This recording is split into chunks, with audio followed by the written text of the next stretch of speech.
Hi friends, welcome to Chanakya stock traders. చూడండి friends, dinner అయిపోయిందా? చూడండి ఫ్రెండ్స్, ఎర్లీగా డిన్నర్ చేయమని చెప్పాను.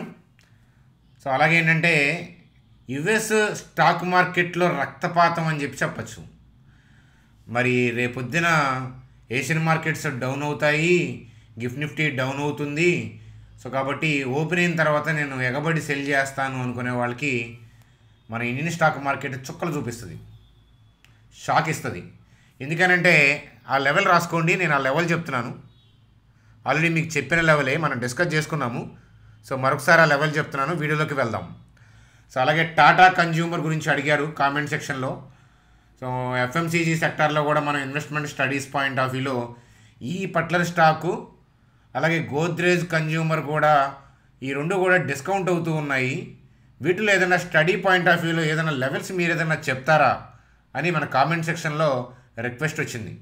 సో దాన్ని బేస్ చేసుకొని మనం ఈ వీడియోలో యాడ్ చేసాం. ఆర్వీఎన్ఎల్కి సంబంధించిన ఇంపార్టెంట్ అప్డేటు, ఓలా ఎలక్ట్రిక్కి సంబంధించిన నెగిటివ్ న్యూస్ అప్డేట్ యాజ్ యూజువల్గా, అదానీ ఈఎన్టీకి సంబంధించిన న్యూస్ అప్డేటు, దాని ర్యాలీకి కారణం ఏంటి, చోళాఫిన్ యొక్క టార్గెట్ అప్డేటు, గుజరాత్ ఫ్లోరో సో దీంట్లో ఫాల్ ఎందుకు వచ్చింది, సో నిఫ్టీ బ్యాంక్ నిఫ్టీ యొక్క కథాగమనంతో వీడియోని సింపుల్గానే ఎండ్ చేద్దాం. చూడండి ఫ్రెండ్స్, వీడియోలోకి వెళ్ళే ముందు సో మన ఛానల్ వీడియోని లైక్ చేయడం అనేది మన జన్మ హక్కు, కాబట్టి వీడియోని లైక్ చేద్దాం. సో అలాగే కొత్తగా వాచ్ చేస్తున్న వాళ్ళని సో నేను మన ఛానల్ని సబ్స్క్రైబ్ చేయమని నేను చెప్పను. 2-3 వీడియోస్ చూస్తే కరెక్షన్లో మనం ఎంత అగ్రెసివ్గా ఉంటాము, కరెక్షన్లో మన స్టాక్స్ పాయింట్ ఆఫ్ వ్యూలో ఎంత ఫోకస్డ్గా ఉంటామనే విషయం మీకు అర్థమవుతుంది. కాబట్టి నచ్చి ఆటోమేటిక్గా సబ్స్క్రైబ్ చేస్తారు. సబ్స్క్రైబ్ చేసేవాళ్ళు బెల్ ఐకాన్ క్లిక్ చేయడం మర్చిపోవద్దు. చూడండి ఫ్రెండ్స్, స్క్రీన్ మీద ఏంటంటే నాస్డాక్ చార్ట్ చూస్తున్నాము. సో ఓపెనింగ్ ఏంటంటే గ్యాప్ డౌన్ అయింది. సో మనకి 1.55% అంటే మోర్ దాన్ 1% కరెక్షన్ అనేది సో చూపిస్తూ ఉంది. అంటే ఆల్రెడీ ఓపెనింగే డౌన్లో ఓపెన్ అవుతుంది కదా. సో అట్లాగే ఏంటంటే మరి క్లోజింగ్ టైంకి దాని మూమెంట్ ఏంటి అనేది మనం అక్కడ జడ్జి చేయాలి. అట్ ప్రజెంట్ అయితే కనుక గ్యాప్ డౌన్ అనేది అక్కడ ట్రెజరీ ఈల్డ్స్ అనే కారణం, రకరకాల డేటా కారణం కనిపిస్తూ ఉంది. సరే, వాట్ ఎవర్ ఇట్ మేబీ ఏంటంటే మనకు ఆ మూమెంట్లో ఏదైనా తేడా ఉందా లేదా చూడాలంటే ఎండింగ్ చూడాలి. సో ఎండింగ్ దాకా మూమెంట్ ఏంటి అనేది మనం చూడాలి. సరే, యుఎస్ మార్కెట్ రెడ్డే అనుకుందాం, గ్యాప్ డౌనే అనుకుందాం. సో రేపు మన మార్కెట్ కూడా గ్యాప్ డౌనే అనుకుందాం, ఊహిద్దాం. రేపు మన మార్కెట్ కూడా గ్యాప్ డౌనే అనుకున్నా కూడా మీకు ఇండియన్ స్టాక్ మార్కెట్ షాక్ ఇస్తుంది. సో అదేంటో మనం నిఫ్టీ చార్ట్లోకి వెళ్ళి చూపిస్తాను, పదండి. చూడండి సార్, మనం నిఫ్టీ కన్నా చూడాల్సింది ప్రధానంగా ఏంటంటే బ్యాంక్ నిఫ్టీ. ఎస్టర్డే వీడియో ఎంతమంది మొత్తం చూసారో నాకైతే తెలీదు. సో ఒకసారి చూడండి, లెవెల్ ఏంటో నేను చెప్తాను. మార్కెట్ పైకి వెళ్ళాలనే చూస్తుంది మన మార్కెట్, కానీ సో మనం ట్రేడ్ చేయడానికి సమయం కాదు. ఎందుకనంటే సో పైకి వెళ్ళినా ఇక్కడ cell orders, existing cell orders ఉన్నాయని చెప్పాను. సో ఆ ఎగ్జిస్టింగ్ సెల్ ఆర్డర్స్ మీకు తెలుసు. ఎందుకని ఈ రెడ్ క్యాండిల్కి ఈ గ్రీన్ క్యాండిల్కి మధ్య గ్యాప్ డౌన్, ఈ గ్యాప్ ఏదైతే ఉందో ఆ గ్యాప్లో సెల్ ఆర్డర్స్ ఆ రోజు రిలీజ్ చేసినవి అంతే ఉంటాయని మనం వీడియోస్లో చాలాసార్లు డిస్కస్ చేసుకున్నాము. సో కాబట్టి ఆ సెల్ ఆర్డర్స్ అంతే ఉంటాయి. కాబట్టి మన మార్కెట్ పైకి వెళ్ళాలని చూస్తున్నా కూడా ఈ ఏరియాలోకి వెళ్తే కనుక ఆ ఆర్డర్లు ఎగ్జిక్యూట్ అయ్యే అవకాశాలు ఉంటాయి.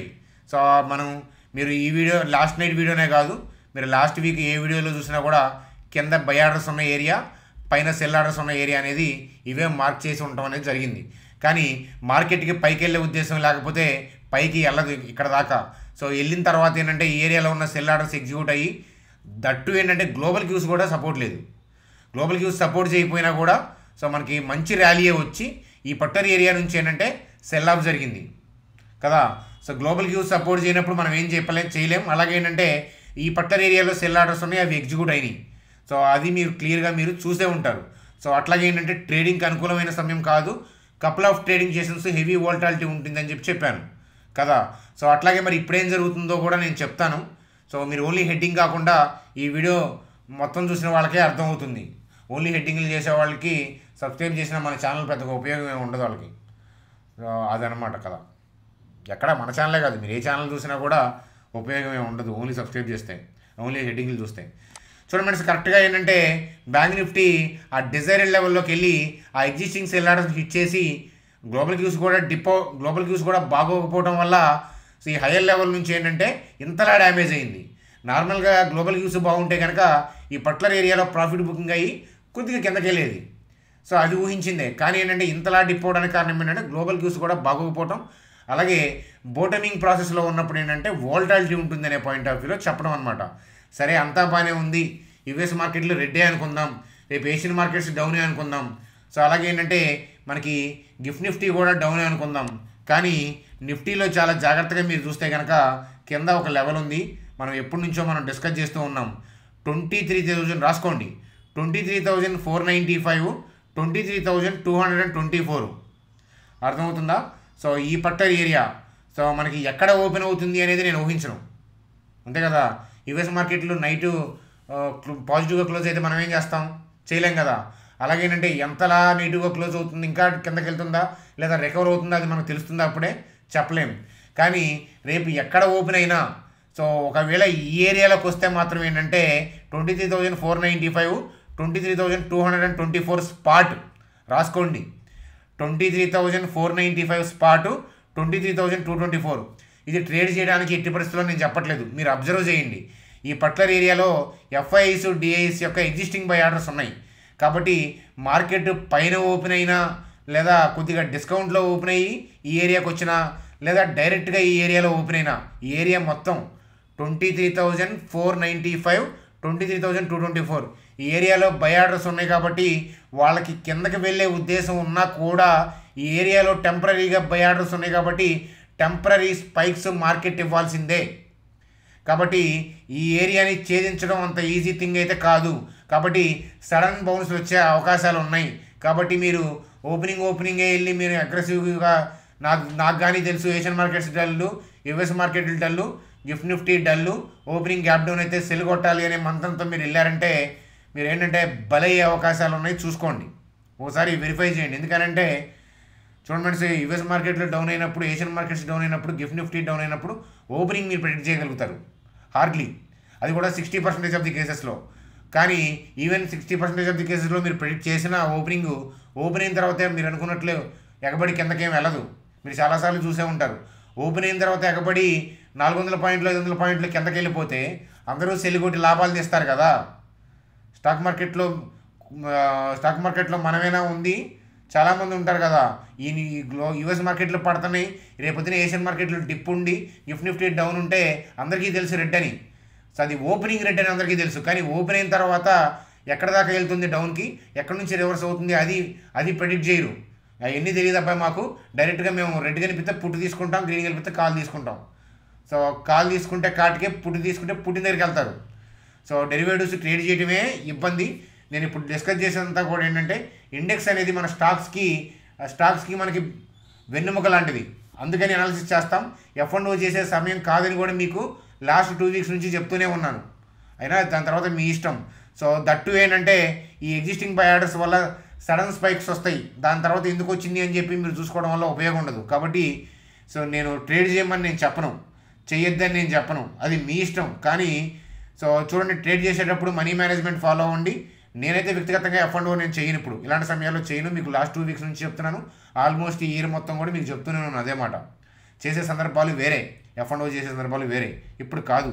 అలాగే ఏంటంటే ఈ 23,495, 23,224 దగ్గర ఉన్న ఎగ్జిస్టింగ్ బై ఆర్డర్స్ వల్ల ఏంటంటే సడన్ స్పైక్స్ వచ్చే అవకాశాలు ఉన్నాయి. కాబట్టి ఓపెనింగే వెళ్ళి ఈ పర్టికులర్ ఏరియాలో వెళ్ళి షార్ట్ సెల్ చేస్తే కనుక ప్రమాదం. ఒకవేళ ఈ లెవెల్ని టచ్ అయితే చెప్తున్నాను, ఈ లెవెల్ టచ్ అవ్వకుండా ఉంటే కనుక అది రన్నింగ్లో చూడాల్సి వస్తుంది అనమాట.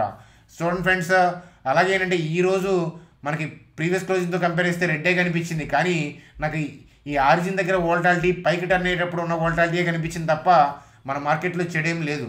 కానీ గ్లోబల్ క్యూస్లో బ్యాడ్ అయింది కాబట్టి ఒకవేళ యుఎస్ మార్కెట్లో కూడా క్లోజింగ్లో కూడా ఇలాగే ఉంటే, అలాగే రేపు ఇండియన్ స్టాక్ మార్కెట్లో ఓపెన్ అయిన తర్వాత దాని మూమెంట్ ఎలా ఉందో చూసి అప్పుడు మాత్రమే నేను ఆలోచిస్తాను బ్రాడ్ వ్యూ గురించి.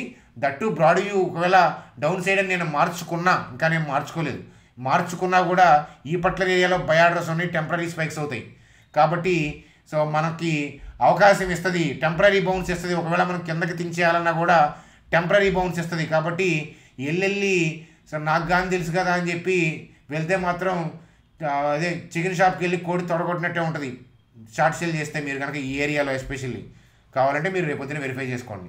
చూడండి మన టాటా కన్స్యూమర్కి వెళ్ళే ముందు ఇప్పటిదాకా మనం చెప్పిన వీడియో అంతా నచ్చితే కనుక లైక్ చేయడం మర్చిపోవద్దు, సో టాటా కన్జ్యూమర్కి వెళ్దాం పదండి. చూడండి sir, Tata consumer. So Tata కన్జ్యూమరే కాదు, టాటా స్టాక్స్ అన్నీ కూడా చూడండి రతన్ టాటా గారు చనిపోయిన తర్వాత ఏంటంటే డల్ అయ్యాయని చెప్పచ్చు. సో అయితే ఏంటంటే ఎవరూ పర్మనెంట్ కాదు కదా, వచ్చిన పర్సన్స్ కూడా ఏంటంటే గట్టోళ్ళే. సో అయితే ఏంటంటే ఇక్కడ చూడండి సేల్స్ గ్రోత్ బాగుంది, మనకున్న last 10 years data. Operating profits బాగున్నాయి, ఆపరేటింగ్ మార్జిన్స్ కూడా కన్సిస్టెన్సీ ఉంది, గ్రోత్ కూడా ఉంది. అలాగే నెట్ ప్రాఫిట్లో కూడా కన్సిస్టెన్సీ ఉంది, గ్రోత్ ఉంది. సో టాటా కన్జ్యూమర్ యొక్క ఆ టాటా కన్జ్యూమర్ యొక్క ఫండమెంటల్స్ స్పెషల్గా డిస్కస్ చేయాల్సిన అవసరం లేదు, బ్రీఫ్గా మీకు ఏదో చూపిస్తున్నాను చూడండి. అలాగే మనకి డెట్ టు ఈక్విటీ చూడండి 1 కన్నా తక్కువ ఉంది, 0.15 అంటే సూపర్ బిది. అలాగే పీజీ రేషియో చూస్తే 2 ఉంది, 1 కన్నా ఎక్కువ ఉంది కాబట్టి ఓవర్ వాల్యూలో నడుస్తూ ఉంది అని చెప్పి మనం ఒక పాయింట్ డిస్కస్ చేయొచ్చు. స్టాక్ ప్రైస్ టు ఎర్నింగ్ అంటే ఏంటంటే స్టాక్ ₹1 ఎర్న్ చేస్తుంటే 65 రూపీస్ మనకి ప్రీమియంతో నడుస్తూ ఉంది.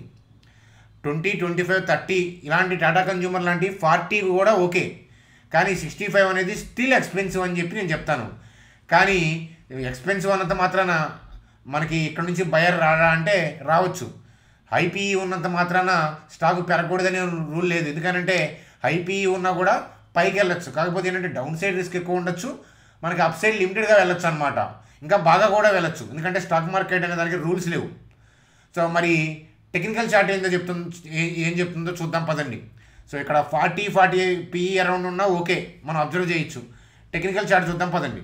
చూడండి సార్, టెక్నికల్ చార్ట్ చూస్తే టాటా కన్జ్యూమర్కి మనకి రివర్సల్ ఎక్కడ కనిపిస్తుంది అంటే 852, 738 దగ్గర చూడాలి అని చెప్తుంది అనమాట. 903 ఉందా కాబట్టి ఇంకొక 50 పాయింట్లు డిప్ వస్తే కనుక ఈ పర్టికులర్ లెవెల్ ఒకసారి నోట్ చేసుకొని పెట్టుకోండి రేడార్లో. ఈ పర్టికులర్ ఏరియాలోకి వచ్చినప్పుడు మనం అబ్జర్వ్ చేసి స్టడీ చేయొచ్చా లేదా ఇన్వెస్ట్మెంట్కి అనేది నేను చెప్తాను. స్టడీ చేయొచ్చు, చూడొచ్చా లేదా, ఇక్కడ ఉన్న బై సెల్ డెప్త్ ఎలా ఉంది, ఇనిషియేషన్స్ యాక్టివిటీ ఎట్లా ఉంది అనేది మనం చూద్దాం అనమాట అక్కడ. కాబట్టి కాస్త వెయిట్ చేయాల్సిన సమయంగా కనిపిస్తూ ఉంది. మనం వెయిట్ చేసేటప్పుడు అందకుండా కూడా పైకి వెళ్తాయి, మన ఇష్టం కాదు కదా. కాబట్టి ఆ విషయం గుర్తుపెట్టుకోవాలి. చూడండి, అలాగే Adani enterprises. So Adani Wilmar joint venture నుంచి ఫుల్గా ఎగ్జిట్ అయిపోయిందంట. ఈ అప్డేట్తో ర్యాలీ కూడా అయిపోయిందనమాట. ఒకసారి చూడండి, అప్డేట్ని చూడండి అని చెప్పి చెప్తాను. చూడండి, అలాగే Ola electric CTO CMO resignation మనం రీసెంట్గా మాట్లాడుకున్నాం. టాప్ లెవెల్ మేనేజ్మెంట్ వెళ్ళిపోతుందని చెప్పి స్టాక్ పడిపోతూ ఉంది. ఇంకొంచెం బాగా పండియండి, మంచి లెవెల్ ఉంది, మనం స్టడీ చేయొచ్చా లేదనేది అక్కడ చూద్దాం. కాబట్టి భవిష్యత్తు వీడియోస్లో ఓలా ఎలక్ట్రిక్ పాయింట్ ఆఫ్ వ్యూలో కన్నేద్దాం. చూడండి sir, social media point of వ్యూలో నోటేరియస్ అయ్యింది, తెగదిట్టుకుంటున్నారు పీపుల్. బాగా డిప్ అయిందంటే వాటిల్లో ఆపర్చునిటీ ఉండే అవకాశం ఉంది, ఉంటుందని అంటలేదు, ఉండే అవకాశం ఉంది. కాబట్టి ఆ కోణంలో మనం పరీక్షిద్దాం. అలాగే Gujarat ఫ్లోరో. So gas leak incident తర్వాత ఏంటంటే ఇది పడింది, టెంపరీ థింగ్స్ అనమాట. ఇలా ఎప్పుడన్నా డిజాస్టర్స్ జరిగినప్పుడు ఏంటంటే స్టాక్స్ టెంపరీగా పడిపోతూ ఉంటాయి, దాని తర్వాత పాజిటివ్గా రియాక్ట్ అవుతూ ఉంటుంది. చూడండి, అలాగే JP Morgan and Chola investment, Cholamandalam finance super company కదా. 160, 170 కోవిడ్ టైం గుర్తొస్తుందా? ఎక్కడుంది ఇప్పుడు, ఎక్కడికి వెళ్ళిపోయింది? సో జేబీ మోర్గాన్ వాళ్ళు ఏంటంటే ఓవర్ వెయిట్ అని చెప్పి 1550 ఇచ్చారు టార్గెట్. సో మనం చూడాల్సింది 1550 కాదు, సిఎంపి కాదు, ఏ పాయింట్స్ చూసిస్తున్నారు అనేది మనం చూడండి. సో వాళ్ళు delivered study long cycle growth through diversification ద్వారా మంచిగా గ్రోత్ జనరేట్ చేస్తున్నారు అనేది వాళ్ళు చెప్తున్నారు. ఆ డైవర్సిఫికేషన్ పాయింట్ ఆఫ్ వ్యూలో మళ్ళా వాళ్ళు చెప్తున్నారు చూడండి. సో అట్లాగే ఫైనాన్షియల్ 25-27కి ఎలా ఉండొచ్చు ఎస్టిమేషన్స్ అనేది ఇచ్చారనమాట. ఎర్నింగ్ పర్ షేర్ సిఏజిఆర్ అనేది 26% ఉండొచ్చు అని చెప్పి చెప్తున్నారు. సో ఇవన్నీ కూడా వాళ్ళు చూసి ఆ టార్గెట్ ప్రైజ్ని పెంచారనమాట. అది ఆ కంపెనీ అక్కడ దాకా వెళ్ళొచ్చు అనేది ఆ వాల్యుయేషన్ బట్టి చెప్తారు, అంతేగాని ఖచ్చితంగా అక్కడికి వెళ్ళాలని రూల్ ఏం లేదు. వెళ్ళొచ్చు వెళ్ళకపోవచ్చు అనమాట, ప్రైస్తో కాదు సంబంధం. వాళ్ళు ఈ పాయింటర్స్ని బేస్ చేసుకొని వాళ్ళు ఇస్తున్న వాల్యుయేషన్గా చూడాలి మనం. చూడండి, అలాగే ఆర్వీఎన్ఎల్ రైల్ వికాస్ నిగమం లిమిటెడ్. సో 137 crore ప్రాజెక్ట్ వచ్చింది అని అంటాం. సో అది ఒక న్యూస్ అప్డేట్ లాగా చూడండి. టైం లైన్ ఎంత అంటే 24 months అంట దానికి సంబంధించి. ఆర్వీఎన్ఎల్కి సంబంధించి న్యూస్ అప్డేట్ లాగా చూడొచ్చు. చూడండి, అలాగే మీలో ఎవరైనా కొత్తగా మన ఛానల్ వాచ్ చేస్తూ ఉంటే కనుక ఈ పాటికి సబ్స్క్రైబ్ చేసి ఉంటారు, ఎందుకంటే ఇక్కడ దాకా చూసారంటే సో మీ ఓపికకి మెచ్చుకోవచ్చు అనమాట. కాబట్టి అలాగే ఏంటంటే సో మీలో ఎవరికైనా డీమ్యాట్ అకౌంట్ లేదనుకోండి, మీకు కానీ మీ ఫ్యామిలీ మెంబర్స్ కానీ ఫ్రెండ్స్ కానీ, లేకపోతే ఇక్కడ మన లింక్స్ రిఫర్ చేయొచ్చు. సో ఇక్కడ లింక్ క్లిక్ చేశాను అనుకోండి, ఇక్కడ అకౌంట్ ఇక్కడ మీరు మొబైల్ నెంబర్ ఎంటర్ చేసి కంటిన్యూ క్లిక్ చేస్తే 10 minutesలో ఓపెన్ అయిపోతుంది. సో అట్లాగే ఏంటంటే ఇక్కడ చూడండి, మీరు అకౌంట్ ఓపెన్ చేసిన తర్వాత ఐడిని ఏంటంటే మీరు అకౌంట్ క్రియేట్ చేసిన తర్వాత ఐడిని మా టీం నెంబర్కి పంపిస్తే 1 or 2 days పడుతుంది టైం. కొన్నిసార్లు వెరిఫై చేసి మిమ్మల్ని ఏంటంటే గ్రూప్లో యాడ్ చేస్తారు. మీకు ఆ బ్రోకింగ్ కంపెనీ వాళ్ళు ఏదైనా వెబినార్లు కండక్ట్ చేసినా అట్లాంటివి మీకు ఇన్ఫామ్ చేస్తాను. నా వ్యక్తిగతమైన వెబినార్లు కూడా జరుగుతుంటాయి అన్నమాట, క్యాండిల్ స్టిక్స్ మీద, మనీ మేనేజ్మెంట్ మీద, అట్లా హెల్ప్ఫుల్ అవుతాయి అనే పాయింట్ ఆఫ్ వ్యూలో. మీకు హెల్ప్ఫుల్ అవుతాయి అనుకుంటే అటెండ్ అవ్వండి, లేకపోతే లేదు, మీ ఇష్టం అనమాట. కాబట్టి అకౌంట్ ఓపెన్ చేసిన వాళ్ళు మాత్రం ఐడిని మా టీం నెంబర్కి పంపించడం అనేది మర్చిపోవద్దు. చూడండి సార్, అది మనం వీడియో క్లోజ్ చేసే ముందు మరొకసారి చెప్తున్నాను, ఇక్కడ ఎగ్జిస్టింగ్ బై ఆర్డర్స్ ఉన్నాయి కాబట్టి టెంపరీ బౌన్స్ రానియండి. టెంపరీ బౌన్స్ వచ్చిన తర్వాత మళ్ళీ హైయర్ లెవెల్ నుంచి పడే అవకాశాలు ఉంటాయి. అర్థమవుతుందా? అప్పుడు ఏంటంటే అప్పుడు మనం ఏదైనా థింక్ చేయొచ్చు, అంతేగాని ఓపెనింగ్ వెళ్తే ఇబ్బంది పడతారు. మరొకసారి లెవెల్ నోట్ చేసుకోండి, 23,495, 23,224 దగ్గర ఇన్స్టిట్యూషన్స్ బై ఆర్డర్స్ ఉన్నాయి కాబట్టి. సో ఇనీషియల్ మూమెంట్స్లో డిప్ అయితే కనుక ఏరియాలో షార్ట్ కవరింగ్ వచ్చే పాసిబిలిటీ ఉంది. కానీ అట్లా అని మీరు బై చేసిన ఇబ్బంది, ఎందుకంటే మన గ్లోబల్ థింగ్స్ బాగోలేదు కదా, కాబట్టి ఆగండి అంటాను. అదృష్టం బాగుండి మార్కెట్ ఈ టెంపరీ బౌన్స్ వచ్చిన తర్వాత డౌన్కి మళ్ళీ కొనసాగితే కనుక నా వ్యూని మీకు చెప్తాను. సో అట్లాగేంటంటే బాగా డిప్ అయ్యి కరెక్షన్స్కి దారి తీస్తే మరొకసారి అదృష్టవంతులుగా మనం ఫీల్ అవుతాం. ఎందుకంటే చాలా స్టాక్స్, చాలా లెవెల్స్ పెండింగ్లో ఉన్నాయి ఇన్వెస్ట్మెంట్ స్టడీకి. వాటిని నేను స్టడీ చేసుకునే ప్రయత్నం చేస్తూ ఉంటానన్నమాట. అవి మనం ఛానల్లో కూడా కొన్ని స్టాక్స్ యొక్క ప్రోస్ కాన్స్ ఎడ్యుకేషనల్గా మాట్లాడుతూ ఉంటాను అని చెప్తానన్నమాట. సో అది ఫ్రెండ్స్ ఈరోజు వీడియో. Bye, good day.